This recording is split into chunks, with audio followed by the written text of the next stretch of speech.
বন্ধুরা আশা করি সবাই ভালো আছেন।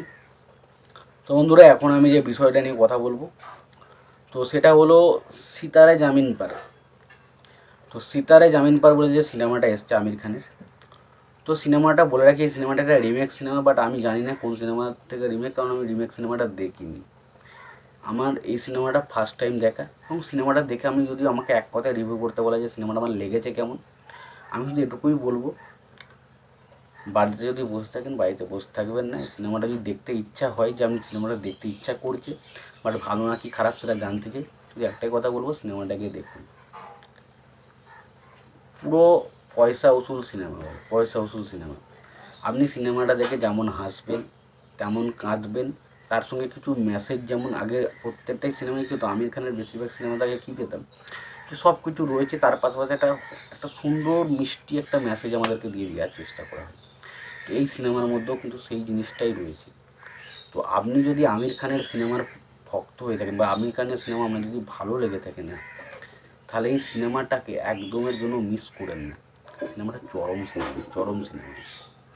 এবার এটা কি এরকম ধরনের সিনেমা যে পাঠান বা জওয়ান এই ধরনের সিনেমা নয়, বাট আপনি যে ধরনের একটা সিনেমা যদি আমি বললাম তো আমির খানের সিনেমা যে ধরনের সিনেমা হয় বা আপনি যে দেখে পছন্দ করে সেরকম ধরনের সিনেমা যদি আপনি চান, অবশ্যই সিনেমাটা আপনার জন্য দারুণভাবে অ্যাপ্রিসিয়েট হতে চলেছে। তো সিনেমার গল্পটাই ছোট্ট করে প্রথমে শুরু করি। সেখানে আমির খানের ক্যারেক্টারটা, সে একজন অ্যাসিস্ট্যান্ট কোচ, এবং প্রধান যে কোচ তার সাথে তার বিভিন্ন রকমের মতবিরোধ দেখা যাচ্ছে, এবং একটা টাইমের পর তার সাথে একটা ঝগড়া হয়ে যাচ্ছে। তার ফলে সে ঝগড়া হচ্ছে এবং তার পরবর্তীতে আরও সে কিছু ভুলভাল কাজকর্ম করছে, ফলে তাকে একটা কোর্টে রায় দেওয়া হয় এবং সেখানে বলা হয় তাকে এমন কিছু ছেলেদের নিয়ে একটা বাস্কেটবলের টিম তৈরি করতে হবে এবং তাকে চ্যাম্পিয়ন বানাতে হবে সেই টিমটাকে, এটা করতে হবে, আর নয়তো তাকে জেলে যেতে হবে। তখন সে ঠিক করে যে সেই সমস্ত ছেলেদেরকে নিয়ে সে কাজকর্ম করবে, কিন্তু তখনও সে ছেলেগুলোকে দেখে কখনোই একটা নর্মাল বা সাধারণ ছেলে ভাবে না। সে ভাবে যে তাদের মধ্যে এত ভুল ত্রুটি, এত দেখতে খারাপ, হ্যান খারাপ, এই যে বিষয়গুলো আমরা সাধারণ একটা সাধারণ মানুষ সাধারণভাবে দেখে যে মানুষগুলো যেটা বিচার করে আর কি, সেই জিনিসটা এটা দেখানো হয়েছে। কিন্তু যখন আমির খান দিয়ে তাদেরকে নিয়ে একটা টিম তৈরি করে এবং ভবিষ্যতে তাকে সেই টিমটাকে সে চ্যাম্পিয়ন করাতে পারে, সেটা নিয়ে হচ্ছে মেন বিষয়। তো সত্যি কথা বলছি, এখানে প্রত্যেকের পারফরমেন্স, আমির খান তো খুব ভালো কাজ করেছি, পাশাপাশি যে সমস্ত সাপোর্টিং অ্যাক্টারগুলোকে নেওয়া হয়েছিল, যারা তুমি যে বিভিন্ন রকম দেখতে, তাদের প্রত্যেকের অভিনয় এত সুন্দরভাবে ছবিতে ফুটে উঠেছে না, আপনি প্রত্যেকটা ক্যারেক্টারের জন্য ফিল করতে পারবেন, জাস্ট ব্যাপক লাগবে।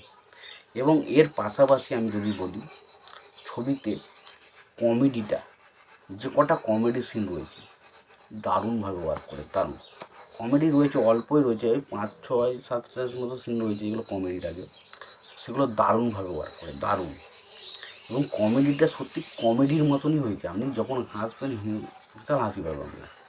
এবং লাস্টের মুহূর্তে ওই যে সিনেমা বললে স্পয়লার হয়ে যাবে, বাট বলতে চাইছি না, বাট ওই যে সিনটা রয়েছে না লাস্টে, যেখানে ওই সিনটা দেখে আপনি জাস্ট আনন্দে কেঁদে ফেলবেন, একটা সিন রয়েছে, সেটা আর বলছি না।